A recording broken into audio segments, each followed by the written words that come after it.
길을 걷다가 문득 생각한 게 뭐였냐면, 내가 오히려 잘하고 있나? 좀 위태로운 것 같은데? 불안하네? 이 생각이 들 때가 잘하고 있는 거더라고. 그리고 반대로 이게 너무 편하다, 너무 잘 돼, 모든 게 술술 풀리네, 이럴 때가 더 위험한 순간이에요. 그런 느낌을 좀 갖다가 제가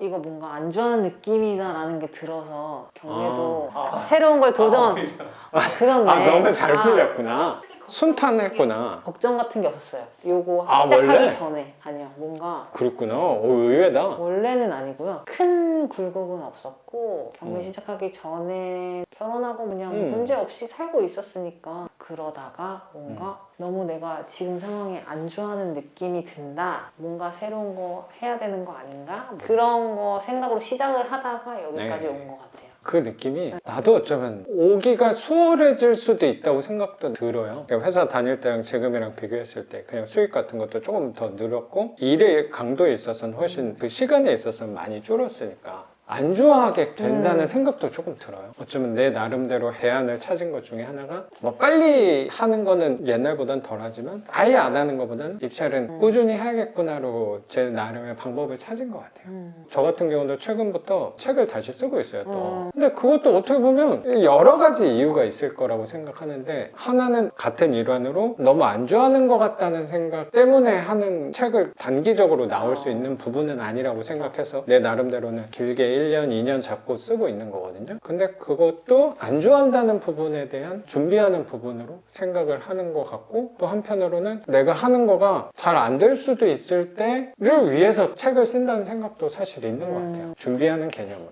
무슨 느낌인지 알 것 같아요. 그 말은 나도 되게 불안하다는 부분이라고 생각이 들어요.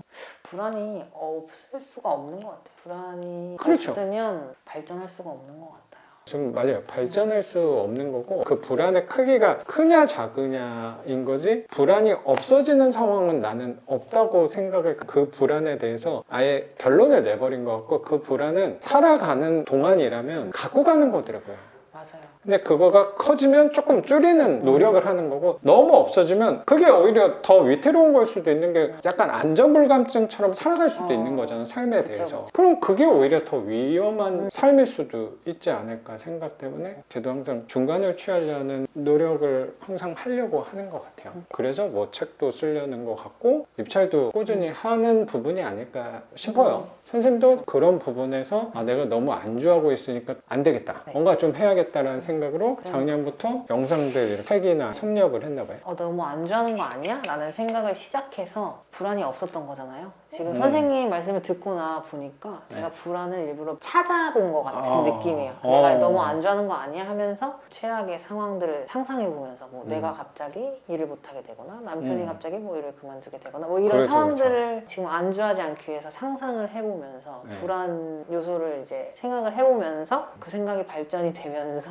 뭔가 해야겠다. 뭔가 그런 구체적인 방안을 마련을 해봐야 되겠다, 도전을 해봐야겠다 하면서 이제 선생님 수업 찾아보고, 유튜브 보다가 선생님이 다른 채널에 나온 거를 보고 나서 선생님 찾아보고 선생님 영상 보고, 또 보니까 이렇게 영상 올라오는 거 보면 뭐 수강생이 뭐 이렇게 얘기하시니까 수업하시나 보다 이러면서 또 그렇게 해서 찾아보게 되고. 뭔가는 해야 되는데, 구체적인 게 부동산 투자 안에서 뭐 시세 차익도 있었지만, 선생님한테 필요한 거는 내가 계속 일을 할 수 있나, 두려움과 그 나름의 걱정, 그리고 준비를 해야겠다는 개념으로 투자를 빌라 쪽으로, 현금으로 월세 쪽으로 선택을 했다라는 생각이 좀 드네요. 사실 시세 차익이나 이런 거는 한 번에 목돈이 오긴 하지만 그걸 가지고 평생 쪼개 써야 된다는 건, 그건 더욱더 불안한 느낌이 있는 거예요. 고갈되는 느낌이잖아요. 근데 이건 계속 들어오는, 공실이 될 수도 있지만 그래도 계속 들어올 수 있는 거잖아요. 끊이지 않고. 맞아요. 분명히 장단점이 있을 거라고 생각은 드는데, 저도 시세 차익 경험이 있단 말이에요. 네네. 뭐 의도치 않게 집이 개발돼서 팔린 거예요. 수업 시간에 한번 보여줬잖아요. 신축 빌라로 바뀐 거. 그거는 목돈을 챙기긴 했는데, 당연히 그 목돈이 그쵸. 들어오면 기분 엄청 좋잖아. 근데 그때 어떤 생각이 좀 들었냐면, 8, 9천 정도 됐던 것 같아요. 그 진짜 큰 돈이죠. 진짜 큰 돈이죠. 아까 그 말이 난 정확히 공감이 되지. 이걸 갖고 내가 이제 나머지를 쓰면서 한 달에 그럼 100만 원씩 쪼개서 써야지, 한 10년 동안 써야지라는 생각을 하는 사람이 있을까? 라고 생각이 난 들고 아 이거 그러면 기분 좋게 뭐 그날엔 뭐 맛있는 거 먹을 수 뭐 소고기를 먹을 수는 있겠지. 근데 맨날 소고기는 먹기는 쉽지 않을 거라고 생각은 들거든요. 그러면 그때 든 게 이걸 갖고 이제 또 해야 돼.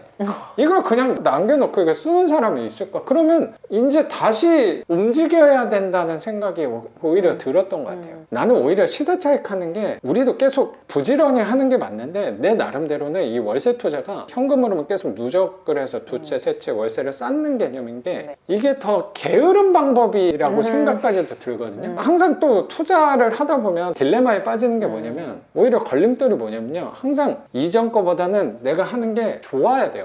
집도 좋아야 되고 수익률도 좋아야 되고 위치도 좋아야 되고 그럼 내가 점점 더 까다로워지게 되거든요. 그럼 더 좋은 수익률을 하기가 쉽지는 않아져요. 그럼 할 물건들도 되게 줄어들고 그럼 그거를 내가 계속 할 수 있을까라는 나는 두려움이 왔던 것 같아요. 근데 월세 같은 경우는 공실일 때 이자만 나고 하는 불편함도 분명히 생기겠지만 처음 내가 낙찰받아서 명도하고 집 수리하고 지금 이 집 수리하기 전에 지금이 제일 마음 불편할 때란 말이에요. 근데 이 상황을 계속 겪지는 않아도 되는 거지. 지금 한번 에너지 쓰는 거에 한 10분의 1 이하 정도만 쓰면 이제 세입자 바뀔 때 그리고 이제부터는 지금은 저기가 여기 위에 뚫렸나 그거를 잘 모른단 말이에요. 이게 숨통이 얼로 트이는 건가 환기는 얼로 아예 집에 대해서 모르다 보니까 근데 이거를 2년, 4년, 5년, 10년 갖고 있다 보면은 그런 것들을 하나둘씩 알게 되지. 그리고 날씨가 추워질 때랑 비가 많이 올 때랑 문제가 어디서 생기는지 이제 알게 되면서 오래 갖고 오면 하나씩 보완을 할 거예요. 관리에 있어서 에너지가 조금 덜 들어갈 거라고 생각하거든요.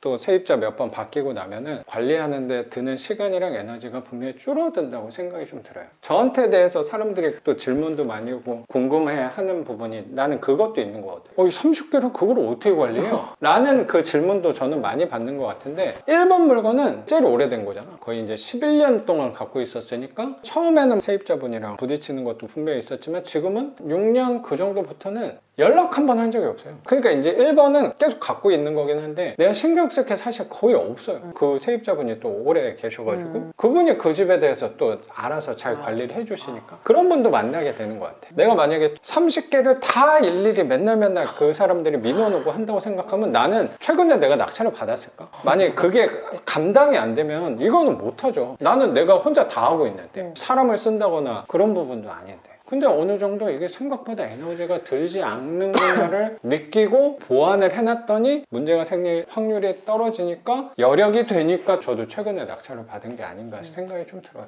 그래서 이게 시세 차익이랑 월세랑은 뭐 같은 부동산 대상으로 하는 거긴 한데 나는 전혀 다른 성격의 투자가 아닌가라고 생각이 들고 최근에 교육생분이 한 비유가 되게 마음에 들었거든요. 교육생분이 그런 얘기를 하시더라고. 그분은 나름 재산이 좀 있는 분이었는데 시세 차익 경험도 있으시고 월세도 받고 있는 게 있으신데 해보니까 월세가 본인은 조금 마음에 드는데 이게 시세 차익 사람들이 월세를 좀 무시하는 경향이 있잖아요. 그런 게 좀 있거든요. 야, 그 20만 원, 30만 원 모아서 언제 부자 되냐? 올해는 한 탕에 5천 1억이다 뭐 이런 식의 비유를 나는 많이 한다고 생각하거든. 근데 그냥 단적으로 금액만 봤을 때는 그게 맞다고 생각도 드는데 우리는 여기서 만약에 30만 원을 여기서 예를 들어 갖고 온다고 생각하면 1년에 360을 이제 매년 시세 차익으로 갖고 오는 거야. 근데 이게 열채가 돼봐. 그게 열채가 언젠가 되겠지. 선생님 이거 90% 받아서 드는 돈은 사실 이자에 대한 불편함은 있지만 선생님 돈은 사실 많이 들어가진 않았잖아요. 아직은 뭐 수리를 하면 이제 조금 더 들어가긴 하겠지만 그게 이제 열채만 되면 이제 매년 시세 차익을 3,600씩 하게 되는 꼴이 되는 거야 어떻게 보면. 근데 시세 차익으로 3,600을 한 5천만 원 1억을 남기려고 하면 그거는 쉬운 일이 사실 아니라고 생각하거든요. 근데 얘는 시간을 들여서 누적하는 게 그런 부분에서 훨씬 위력이 있다라는 생각이 저는 오래 하다 보니까 그게 되게 느껴져요. 맞아요. 그런 것 같아요. 그러다 보니까 저는 거짓말이야 라고 생각해도 좋다고 생각하는데 월세가 어느 정도 선이 돼서 꾸준히 매년 나오니까 뭐 5천만 원 1억 이렇게 시세 차익 한 게 그렇게 탐이 안 나요. 근데 그게 딱 결과로 봤을 때 보여주기는 분명히 좋다고 생각하는데 그게 쉬운 게 아닌 걸 알거든. 근데 나는 그 누적된 게 1년마다 5천만 원 월세가 들어온다고 하면 이게 나는 오히려 좀 더 편하고 게으른 방법이 아닐까. 그쵸. 우리 한 번만 해놓으면 그 다음부터는 조금 에너지가 덜 들어가다 보니까 나는 우리 쪽에 맞춰서 유리한 포지션으로 또 생각하려고 노력하는 사람이다 보니까 또 이렇게 바라보지 않을까 생각도 드는 것 같습니다. 동의합니다. 고맙습니다. 제가 느꼈을 때는 어떤 부동산보다 선생님이랑 잘 맞는 부동산이라고 생각하고 선생님이 생각하는 방향에 좋은 해답이 될 수 있는 부동산이 이 성남 금광동의 지하 빌라가 아닌가 생각이 듭니다. 네. 선생님, 오늘 선생님 집도 이렇게 공개해 주시고 선생님의 생각까지 우리 구독자분들하고 같이 나눠주신 거 감사하게 생각합니다. 오늘 영상은 여기서 마치는 걸로 하고 저는 또 내일 영상으로 찾아뵙도록 하겠습니다. 작가 반지상이었습니다. 감사합니다. 감사합니다. 고맙습니다, 선생님. 아, 이 허리도 안 좋은데. 여기가 너무 지하고 이러니까 이 옆에 나온 거 보고 나도 내놓을까? 라고 생각도 잠깐 하다가 문 열고 들어왔는데 약간 집 느낌이 생각보다 좋아서 그래. 곳에 정이 드는 느낌? 밤낮 바꿔 사는 사람들이 많잖아요. 그런 사람들한테 그렇지. 오히려 좋을 수도 있을 것 같아요. 맞아요. 역시 선생님 항상 좋은 점을 보려고 노력하는 게 느껴지네.